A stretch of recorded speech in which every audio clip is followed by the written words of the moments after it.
Sindh online school class 7 मज़मून रियाज़ी unit 8 सबक 9 ॿिनि घण रक़मनि जी ज़रब मल्टीप्लिकेशन ऑफ टू पॉलिनोमियल्स। ॾोहटनि ऐं ॾोहटनि खे सिंध ऑनलाइन स्कूल में भली कार। मां आहियां नाना आबिद।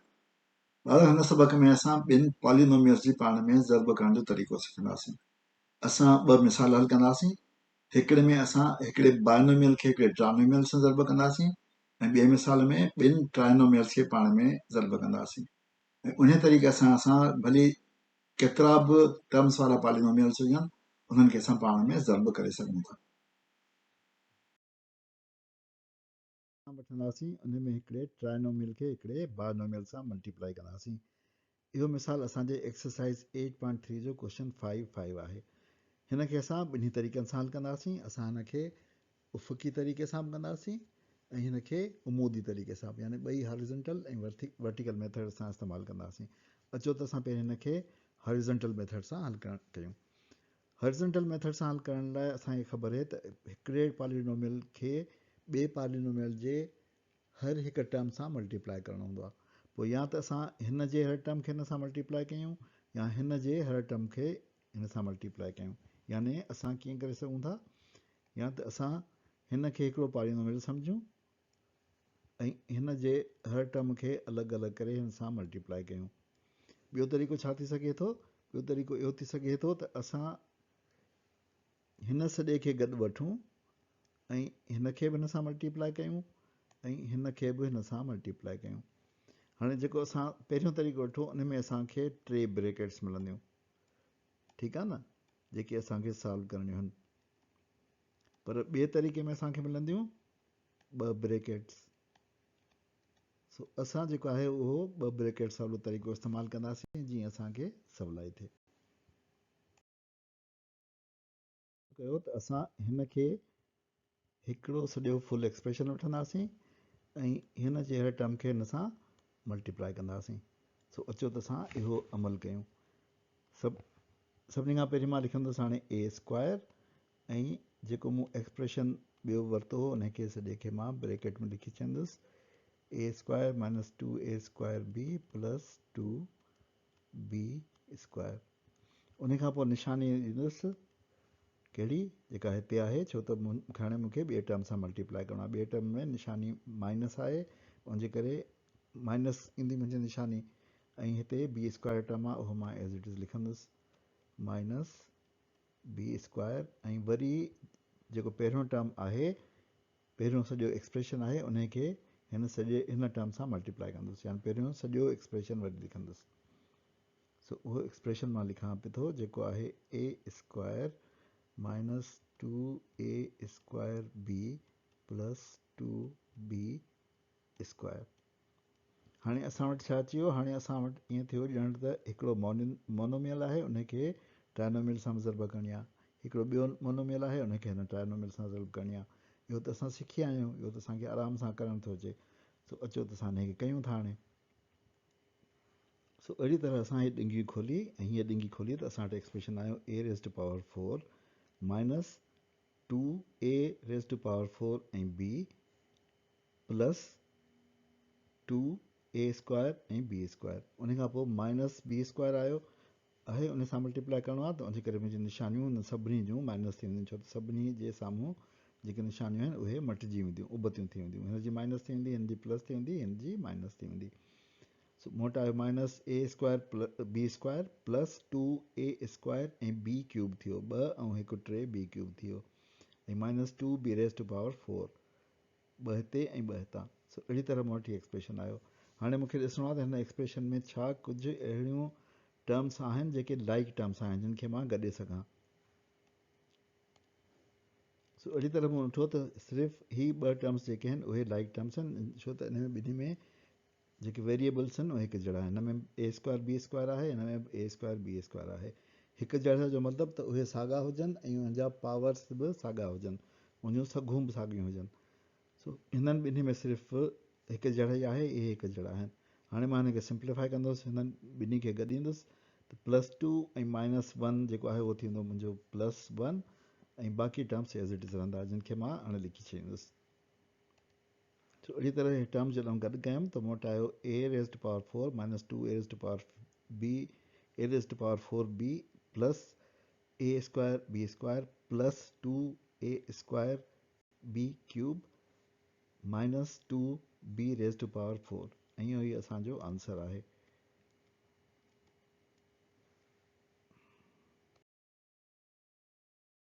अॻो सवाल उमूदी तरीक़े सां यानी वर्टिकल मेथड सां कंदासीं। ही एक्सप्रेशन मथां लिखंदुसि ऐं हेठि लिखंदुसि ही एक्सप्रेशन, यानी मूं वटि छा ईंदो। सो अहिड़ी तरह मूं मथियों एक्सप्रेशन ही वारो लिखियो आहे ऐं हेठि एक्सप्रेशन ही लिखियो अथमि। इन्हनि ॿिन्ही खे मूंखे करिणो आहे multiply.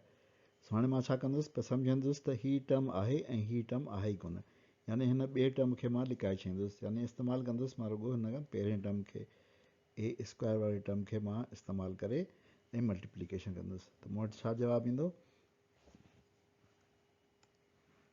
A rays to power 4 उन खां पोइ माइनस आहे साइन, छो त हिते माइनस आहे, हिन सां मल्टीप्लाई करिणो आहे न, ही माइनस साइन आहे ऐं कोफिशिएंट जेको आहे 2 थींदो, हिते 2 ऐं 2 4 थींदी सघ ऐं b थी वेंदो, यानी मां लिखंदुसि minus 2a raise to power 4 ऐं b।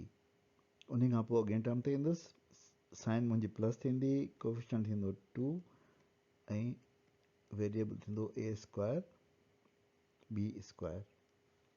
हाणे मां ईअं सम्झंदुसि त मूं वटि हेठें एक्सप्रेशन में ही टर्म कोन्हे, रुॻो ही टर्म आहे, यानी मां हिन खे मिटायां थो, हिन सर्किल खे, ऐं जेको आहे मां ब्लू कलर सां ॿियो सर्किल थो पायां, त मां जेको आहे सिर्फ़ु हिन खे इस्तेमालु कंदुसि। सो जेकॾहिं मां इन जा मल्टीप्लिकेशन हिन सां बि कंदुसि, हिन सां बि कंदुसि ऐं हिन सां बि कंदुसि, जेकॾहिं हिन खे मल्टीप्लाई कंदुसि त मूं वटि छा आंसर ईंदा। सभिनी खां पहिरीं ए स्क्वायर ऐं बी स्क्वायर मल्टीप्लाई थींदा ए स्क्वायर बी स्क्वायर ऐं साइन मुंहिंजी थींदी माइनस, उहो कंहिंजे हेठां लिखंदुसि, उहो मां लिखंदुसि हिन जे हेठां, छो त लाइक टर्म्स हिक ॿिए जे हेठां लिखिबा आहिनि न।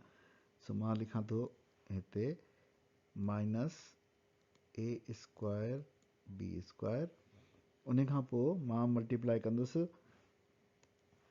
B square minus b square खे माइनस 2a स्क्वायर बी सां, त बी जा पावर जेके आहिनि एड थी 3 थी वेंदा ऐं 2a स्क्वायर एज़ इट रहंदो, साइन माइनस माइनस प्लस थी वई।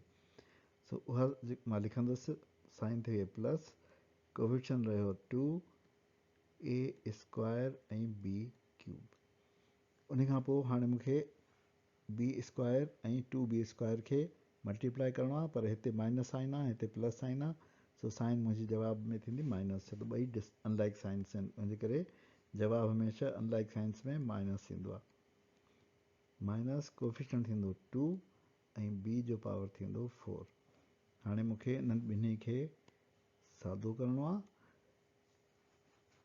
हिन जे हेठां कुझु कोन्हे, उहो एज़ इट इज़ रहंदो, हिन जे हेठां कुझु बि कोन्हे, उहो बि एज़ इट इज़ रहंदो, हिन मां माइनस 2 ऐं मां माइनस 1 माइनस थींदो, छो त कुझु न हूंदो आहे त 1 हूंदो आहे, बाक़ी बचंदो प्लस ए स्क्वायर ऐं बी स्क्वायर 1 कोन लिखिबो आहे, plus 2a square B cube ऐं minus 2b raise to power 4। अहिड़ी तरह मुंहिंजो जवाबु जेको आहे उहो अची वेंदो, जेको साॻियो ई आहे जेको असां ॿिए तरीक़े सां करे चुका आहियूं। असां हिकु टिरकमीअ खे ॿी टिरकमीअ सां यानी ट्राइनोमियल खे ट्राइनोमियल सां मल्टीप्लाई कंदासीं। इहो सुवालु मूं पाण लिखियो आहे, इहो असांजी किताब में कोन्हे।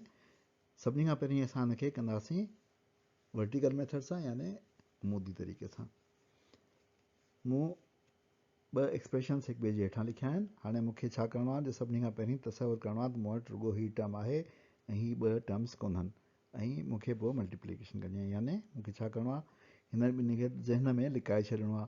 हाणे मूंखे मल्टीप्लाई करिणो आहे एक्स स्क्वायर सां हिन सॼे एक्सप्रेशन खे, 2x square plus 3x plus 4 खे एक्स स्क्वायर सां मल्टीप्लाई करिणो आहे। त छा थींदो, हिते जेको आहे कोफिशिएंट 2 थींदो, हिते 2 ऐं 2 पावर एड थींदा, हिते कोफिशिएंट 3 थींदो ऐं हिते पावर 2 ऐं 1 3 थींदा, हिते कोफिशिएंट 4 थींदो ऐं पावर हिन जो एक्स जो ॿई रहंदो, छो त हिते मूं वटि एक्स कोन्हे, यानी मूं वटि छा थींदो, हिन जो 2x rays to power 4 plus 3x cube plus 4x square. हाणे मां छा सम्झंदुसि, जो सम्झंदुसि त मूं वटि विचों टर्म जेको आहे उहो आहे ऐं बाक़ी ॿिया टर्म्स कोन्हनि। साॻे तरीक़े सां मां मल्टीप्लाई कंदुसि। सो विचों टर्म मुंहिंजो -2x आहे। ध्यानु ॾिजो माइनस ते असां अक्सर जेको आहे ग़लती इहा कंदा आहियूं जो साइन खे विसारे छॾींदा आहियूं। यादि रखो त साइन जेको आहे उन टर्म जो पार्ट आहे, हुनजे कोफिशेंट जो पार्ट आहे। कोफिशेंट बग़ैर साइन जे कोन हूंदो आहे, उन में या प्लस हूंदो आहे या माइनस हूंदो आहे। कुझु न लिखी हुजे त प्लस हूंदो आहे। सो हाणे असां हिन खे मल्टीप्लाई कंदासीं हिन सां बि, हिन सां बि ऐं हिन सां बि। जॾहिं मूं मल्टीप्लाई कयो त मूं वटि आयो -4x³। उन खां पोइ -3 × 6x² ऐं हिते माइनस ईंदो 8x। हाणे अॻियां मूंखे करिणो आहे, इहो सम्झणो आहे त ही टर्म आहे, ही टर्म बि कोन्हे। सो अहिड़ी तरह मूं जेको आहे ईअं सम्झो हाणे +6 आहे मूं वटि, इन +6 सां मूंखे हिननि खे टिनी खे ज़र्ब करिणो आहे। सो जॾहिं मूं कयो त 12x² + 18x + 24 आयो, 6 × 24। हाणे मूंखे सिंप्लीफाई करिणो आहे, हिन टिनी खे सिंपली एड करिणो आहे। हिन जे हेठां थींदो कुझु बि कोन्हे त 2x⁴ थींदो। हिन ट्राइनोमियल खे हिन ट्राइनोमियल सां ज़ल्ब करण में असां जॾहिं वर्टिकल मेथड इस्तेमालु कयो त असां वटि 3 प्रोडक्ट्स आया, हिकिड़ो हिन सां, हिकिड़ो हिन सां ऐं हिकिड़ो हिन सां। हाणे असांखे हिननि टिनी प्रोडक्ट्स खे पाण में एड करिणो आहे, यानी हिन खे ऐं हिन खे, इहे 3 एक्सप्रेशन एड थींदा। जॾहिं मां एड कंदुसि त हिन जे हेठां कुझु कोन्हे, उनजे करे मूं वटि अची वेंदो 2x⁴ एज़ इट रहंदो। हीअ थींदो 3 - 1 1 थी, -4 1 थींदो, -x³ थियो, हीअ थींदो 4 मां 6 विया -2 + 12 थिया 10x², ऐं -8 + 18 थींदा 10, ऐं हीअ 24 एज़ इट रहंदो। यानी मूं वटि 2x⁴ -x³ + 10x² + 10x + 10 + 24 जेको आहे उहा हिननि ॿिन्ही एक्सप्रेशंस जी ज़र्ब उपत आहे।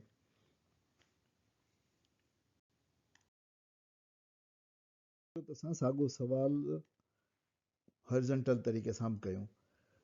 इन में असां हिन एक्सप्रेशन खे सम्झंदासीं सॼो आहे, ऐं हिन खे असां डिस्ट्रीब्यूट कंदासीं। डिस्ट्रीब्यूटिव लॉ इस्तेमालु करिणो हूंदो आहे या डिस्ट्रीब्यूटिव प्रॉपर्टी, सो उनखे असां कंदासीं। यानी हीअ एक्सप्रेशन असां सॼो वठंदासीं, हिन खे असां डिस्ट्रीब्यूट कंदासीं हिन ते।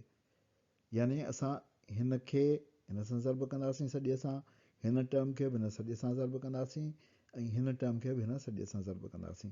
सो पहिरीं अचो त 2x² खे असां हिन सॼे सां ज़र्ब कयूं, 2x² खे हिन सॼे सां, त मूं वटि जेको आहे उहो ईंदो 2x² ऐं ब्रैकेट में ई सॼो एक्सप्रेशन जीअं जो तीअं ईंदो। उन खां पोइ मां 3x खे कंदुसि, 3x खे जॾहिं कंदुसि त मूं वटि ईंदो 3x सां जॾहिं मल्टीप्लाई थींदो त 3x ऐं सॼो एक्सप्रेशन जेको आहे जीअं जो तीअं ईंदो। उन खां पोइ हिनखे 4 खे करिणो आहे, 4 खे जॾहिं मल्टीप्लाई कंदुसि सभु सॼे सां त मूं वटि जेको आहे उहो ईंदो 4 ऐं सॼो एक्सप्रेशन जीअं जो तीअं ईंदो। हाणे मूंखे ही ब्रैकेट्स खोलणियूं आहिनि, यानी हिकिड़े मोनोमियल खे हिन पॉलिनोमियल सां मल्टीप्लाई करिणो आहे। हिते बि मूंखे उहो ई डिस्ट्रीब्यूशन लॉ इस्तेमालु करिणो पवंदो, डिस्ट्रीब्यूटिव प्रॉपर्टी इस्तेमालु करणी पवंदी। यानी ही ॿाहिरियों जेको टर्म आहे उहो हिननि हर टिनी टर्म सां मल्टीप्लाई थींदो, हिन सां बि, हिन सां बि, हिन सां बि। अहिड़ी तरह ही हिननि टिनी सां मल्टीप्लाई थींदो, ऐं हीअ बि हिननि टिनी सां मल्टीप्लाई थींदो। ऐं मूं वटि उन खां पोइ जेको जवाबु ईंदो उहो थींदो हिन मां 2x⁴ -4x³ + 12x²। हीअ जॾहिं मां ब्रैकेट खोलींदुसि त मूं वटि ईंदो +3x³ -6x² + 18x। ही ब्रैकेट खोलबी त ईंदो असां वटि 4x² -8x + 24।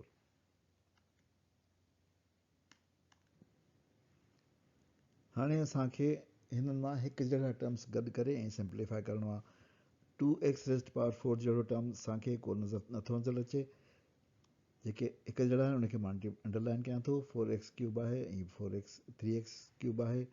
स्क्वायर वारा टर्म्स जेके आहिनि उहे ई आहिनि 12x², 6x² ऐं 4x²। रुगो x वारा जेके टर्म्स आहिनि उहे आहिनि 18x ऐं 8x।